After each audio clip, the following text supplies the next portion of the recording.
this was just a few months ago, was the discovery of this humongous crater. Hidden in the remote forests of Washington lies a pit shrouded in terror and mystery. For decades, locals warned that no one should dare look inside.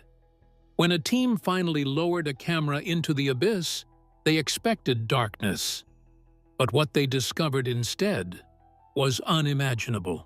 When did you discover this hole? Well, the hole has always been there. We've been out there for a couple of years now. The footage revealed something so shocking, so impossible, it could change everything we thought we knew about reality itself. The bottomless pit in Washington. It was February 21st, 1997, when a man calling himself Mel Waters called into the late-night radio show Coast to Coast AM with Art Bell.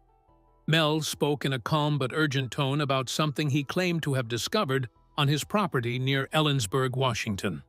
The property, he said, was located about 9 miles west of the small town on Manistash Ridge.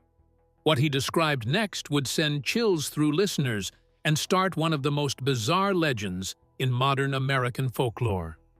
Mel claimed that his land held a pit unlike any other. It was circular and only about 9 feet across, but what made it extraordinary was its depth.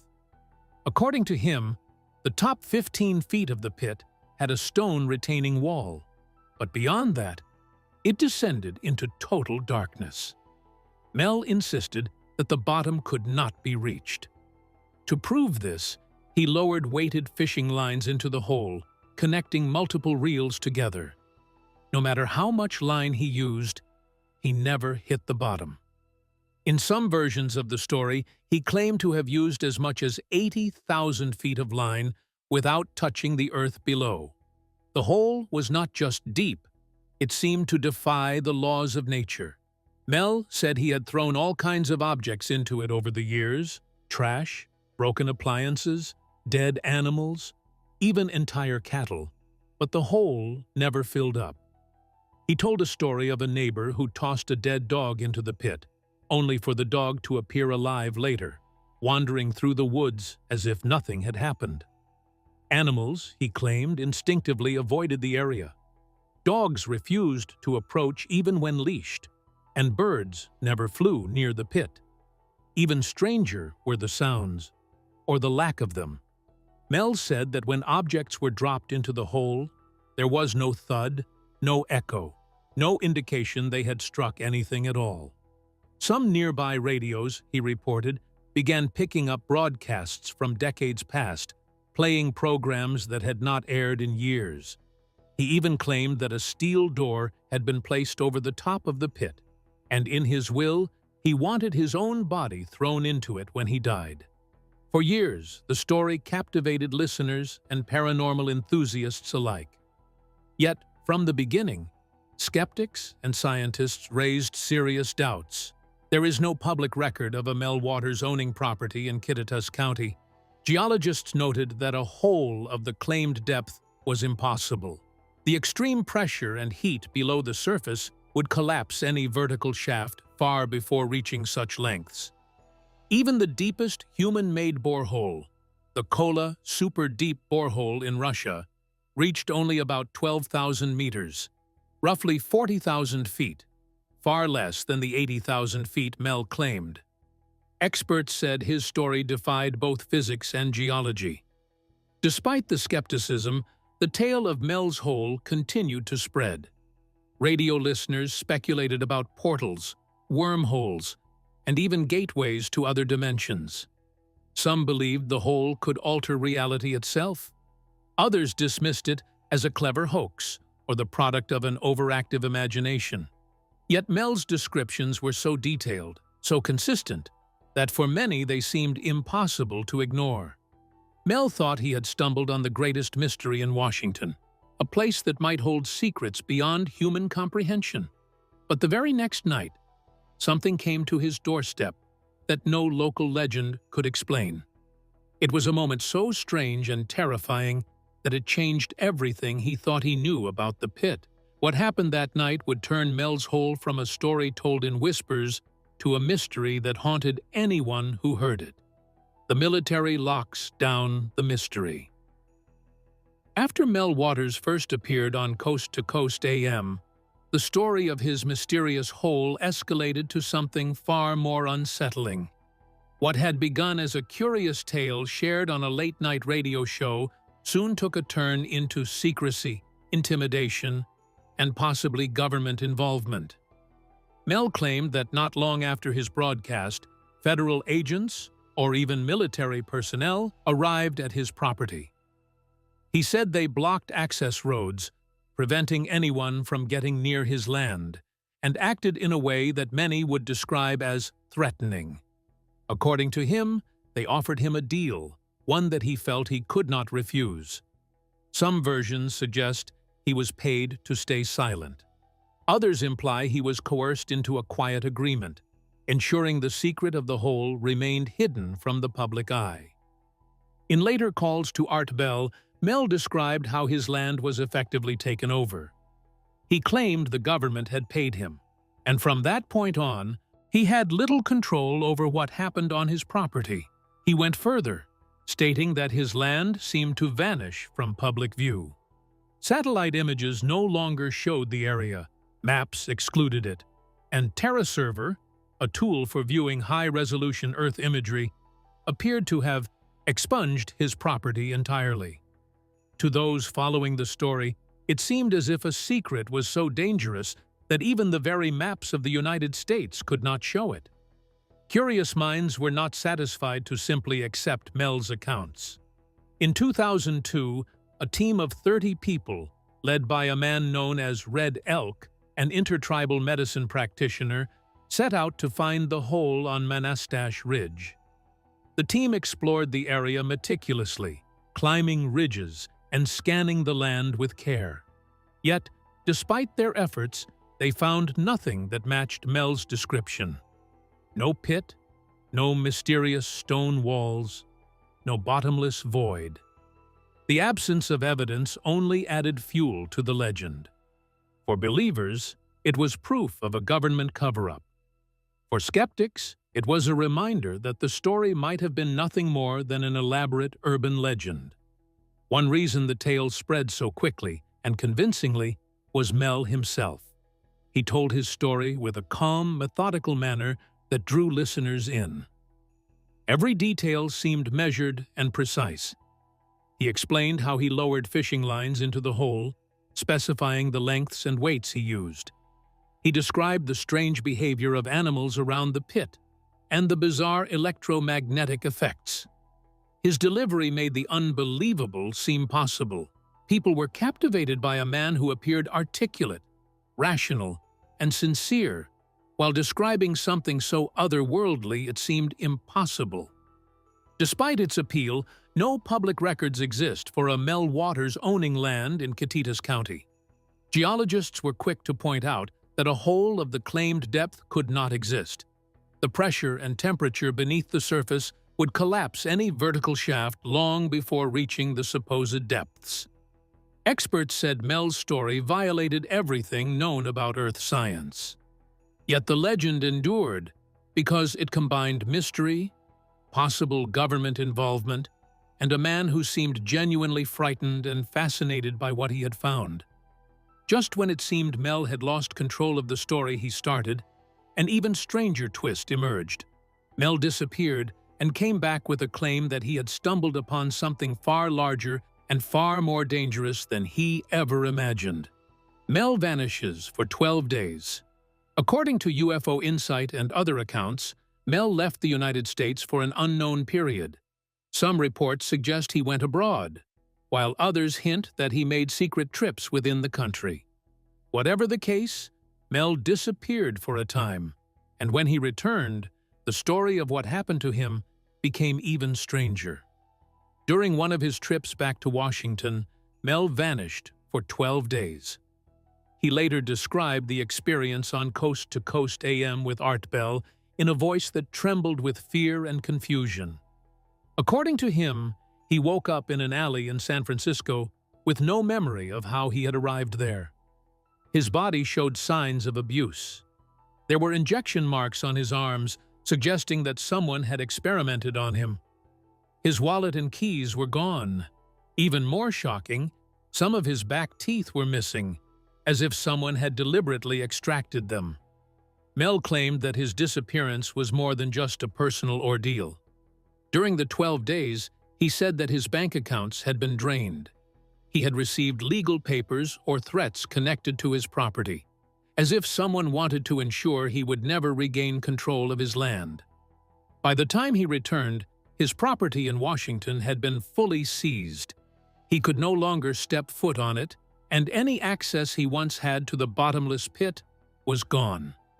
Even more bizarre were the anomalies he described regarding satellite imagery. Mel claimed that satellite photos from TerraServer and other sources had been altered or erased. It was as if his land had been scrubbed from the maps entirely. Any evidence that the pit had existed seemed to vanish along with him. This only added to the legend, making it seem as though the hole was not just a geological anomaly, but a secret so powerful that it could erase itself from view. Despite the physical and financial toll, Mel did not stop speaking out.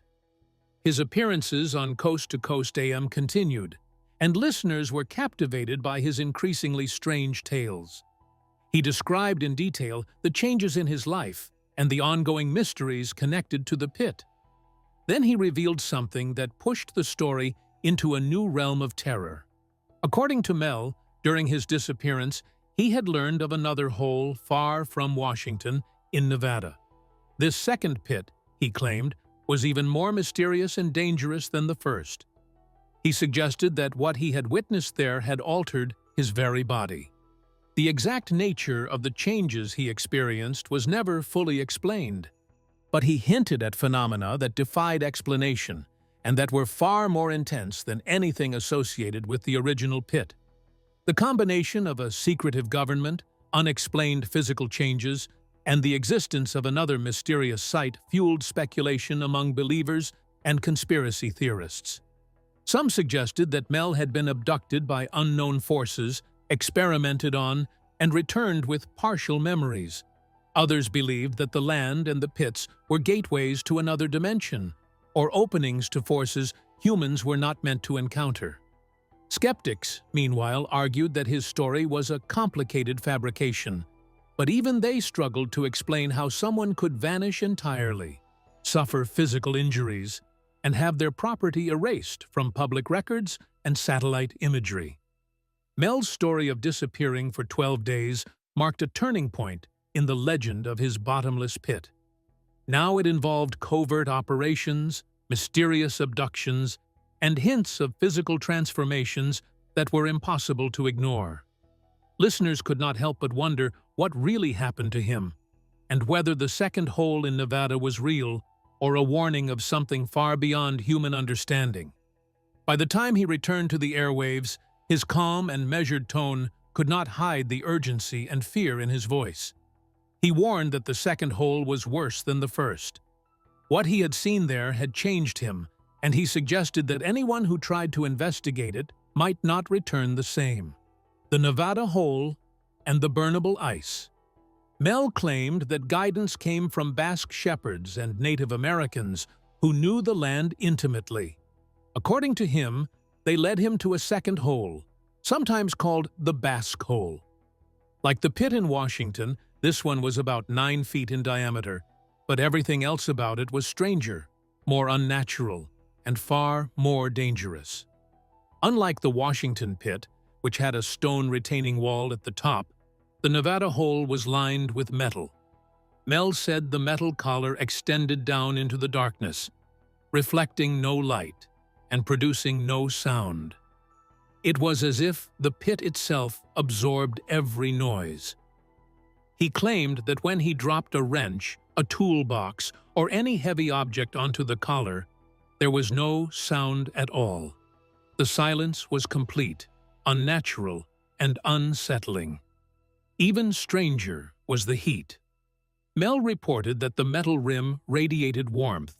It was never hot enough to burn, but it was warm enough to make a small tent comfortable even in the freezing winter. The warmth seemed alive, persistent, and impossible to explain. To anyone standing nearby, it felt like the pit itself was aware of them. observing silently from the darkness below. Mel described one experiment in detail during his radio calls. He took two identical buckets of ice. One was left on the surface as a control. The other he lowered into the Nevada hole, to a depth of about 1,500 feet. Hours later, when he retrieved the bucket, the ice had not melted, but it no longer felt cold. It was as if the coldness had been stripped away, leaving a strange, neutral substance. The experiment did not stop there. Mel said that when he held the ice over a flame, it did not melt as normal ice would. Instead, it burned faintly, producing a flame barely visible, like the last flicker on a gas stove just before it is turned off. He performed the test repeatedly and found that only about 1 in 3 trials produced the flammable ice. This strange burning substance seemed to defy every law of physics and chemistry he knew. One Basque local reportedly took some of this transformed ice home. He used it in his wood stove. According to the story, the ice kept burning steadily, heating the cabin. Even more bizarre, it seemed to draw moisture from the air, leaving the room dry and almost parched. The phenomenon was so unusual that it became a topic of whispered stories among those who heard Mel's accounts. The combination of the sound-absorbing metal, the warmth of the collar, and the flammable ice suggested that the Nevada pit was far more powerful and dangerous than the Washington hole.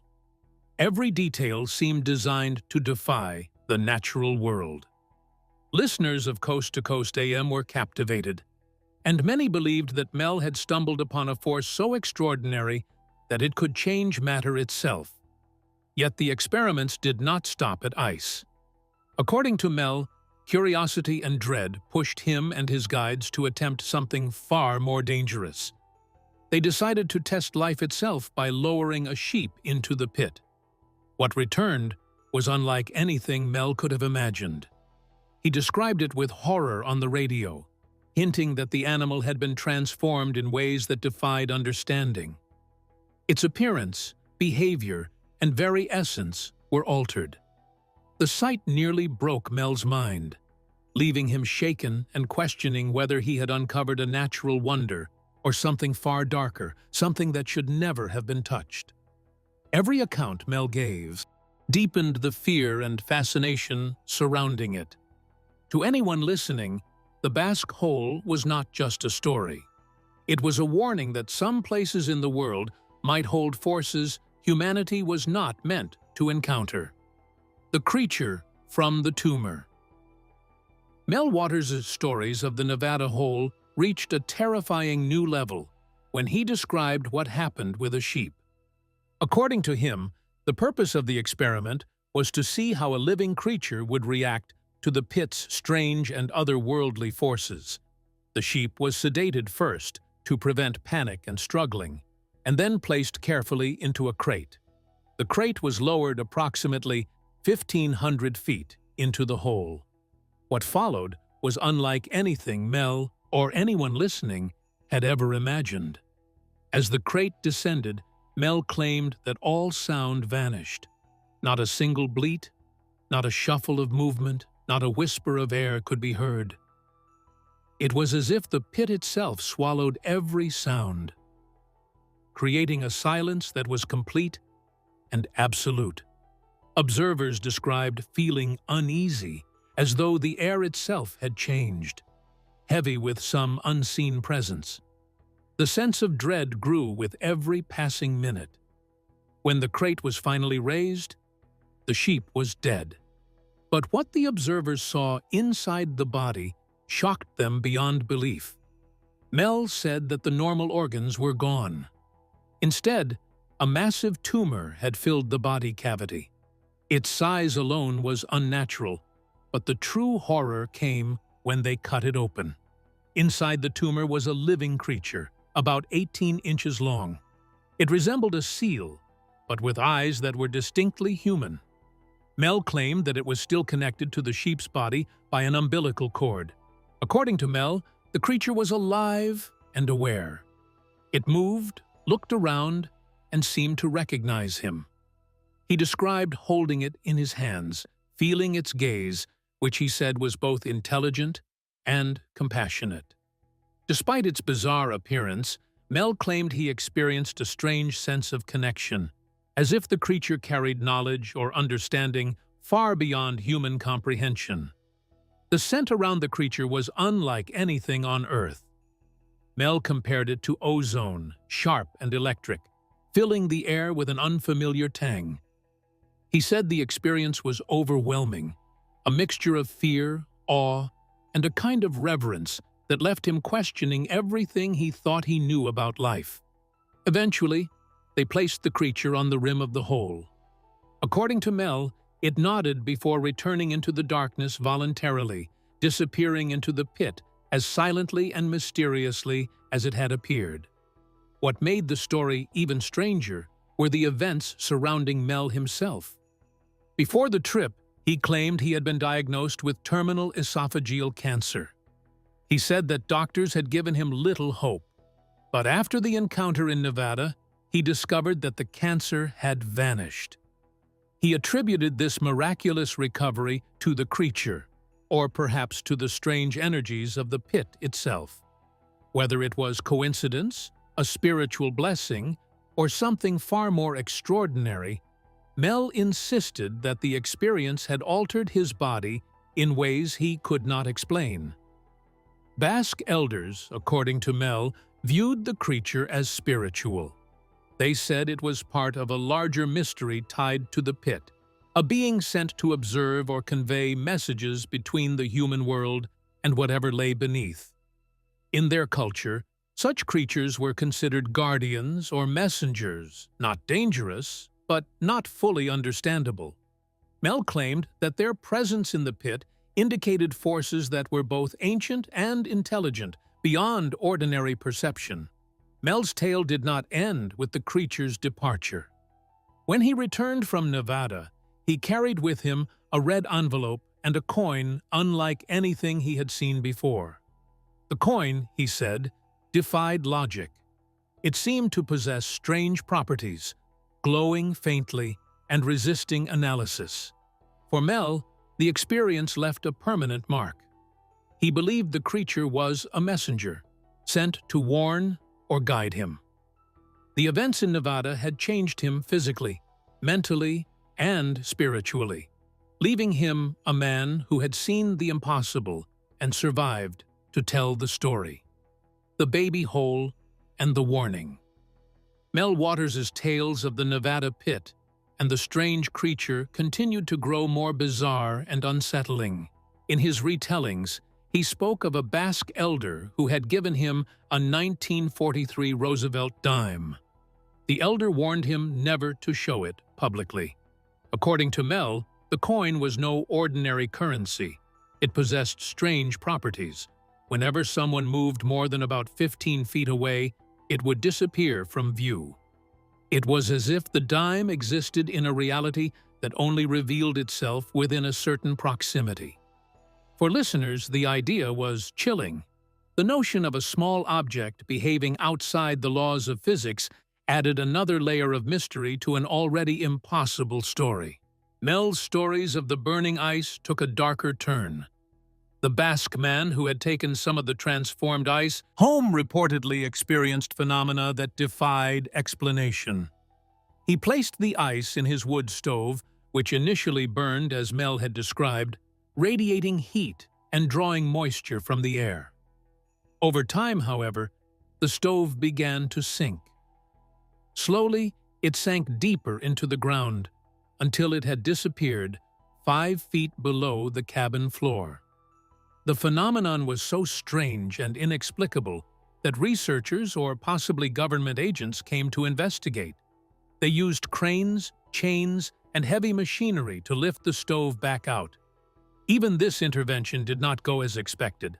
When water was poured into the crevice under the stove, the chains fused to the metal, refusing to be detached.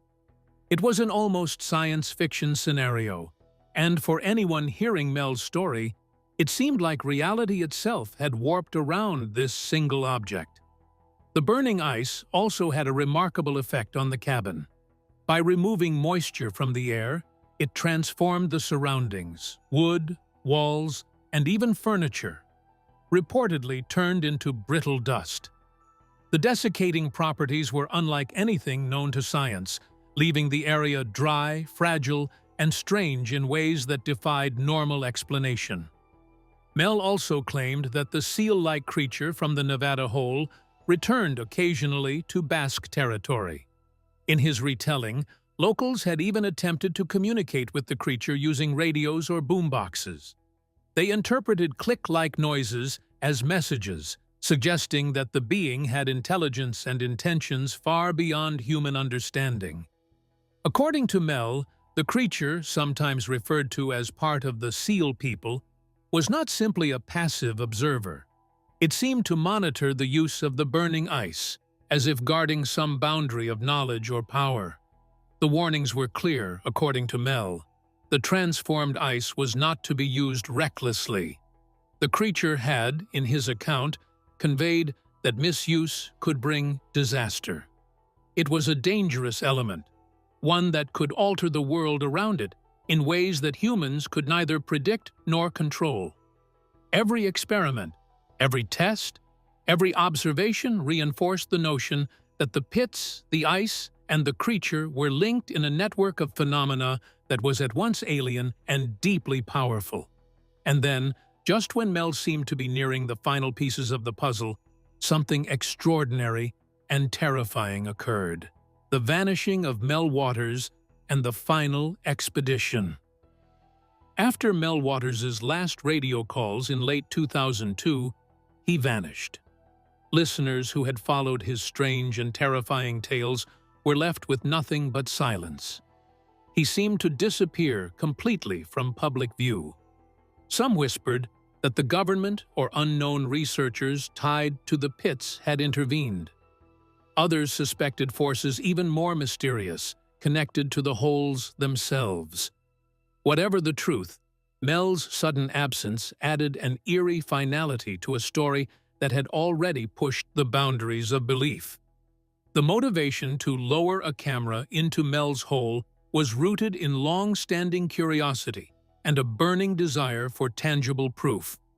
To settle the question once and for all, in 2017, a small but determined team of researchers and film students decided to lower a camera, most often reported as a GoPro tied to a rope, into the pit. Their goal was simple, yet profound: capture direct visual evidence of what lay deep inside. According to various retellings, the 2017 team made their way to the purported site, battling secrecy, skepticism, and logistical challenges. With permission uncertain and Mel's exact location never publicly confirmed, they rigged up the camera on a long tether and began the descent. As the GoPro dropped into the darkness, its built-in light struggled to illuminate anything beyond the first few meters. For all intents and purposes, the pit was utterly black, a void so deep and so featureless that no solid geological texture or recognizable formation was discernible on the live feed or on the recording. Reports claim that throughout the descent, the team saw no rock walls, no soil stratification, no scree, just an impenetrable darkness stretching into unknown depths. That absence of structure was itself unsettling. Instead of the ridged walls you might expect in a natural cave or a mine shaft, the darkness seemed uniform, like an abyss that swallowed light rather than revealed contours. The lack of a visible bottom in the frame only deepened the mystery. In a way, what they didn't see became as disturbing as any strange creature or anomaly, as if the hole truly had no end, or perhaps ended in something utterly alien. The reaction of the team was swift. Multiple sources claim that they pulled the camera back up earlier than planned. Something about the descent felt wrong, not just eerie, but disconcerting. Whether it was a creeping dread, an intuition that they were poking into something they shouldn't, or genuine fear about what might lie below, they chose not to push further. Once the device began its return journey, Tension hung thick in the air. When it finally broke the surface, the footage was not simply a technical oddity. It felt like a warning. Compounding their unease were the practical and legal obstacles the investigators faced. First, gaining access to the property was not straightforward. The land was, by many accounts, guarded or off-limits, and obtaining true permission was difficult. Some narratives suggest that the property owner, or witnesses in the tale of Mel, tried to chase off the team. The constraints didn't end there. Rope length was a serious issue. To reach great depths, they needed more tether than was readily available. And what they had may not have been quite enough to explore the deepest reaches. Safety, too, was a concern. Dropping a camera into what might be a hazardous or unstable environment with no guarantee of retrieval poses real risk. If something snagged the rope, snapped it, or otherwise snagged the camera on the way down, the loss would be total. Despite these challenges, the team persisted just long enough to generate footage that remains widely circulated in paranormal and conspiracy communities. Yet crucially, no high-resolution, independently verified, peer-reviewed video evidence has been delivered to the broader public or scientific community. Much of what exists is second-hand, retold in forums, blogs, or sensationalized mystery news sites, adding to the lore but leaving the hole's true nature as enigmatic as ever. So the ultimate question lingers. Was Mel Waters a real man who discovered gateways to another world? Or was he the mastermind of the greatest paranormal hoax ever told? The evidence offers no answer. All that remains certain is that the holes, in Washington, in Nevada, or elsewhere, continue to call. And for those who dare to follow, the story is far from over. What do you think really happened to Mel Waters? Share your thoughts in the comments.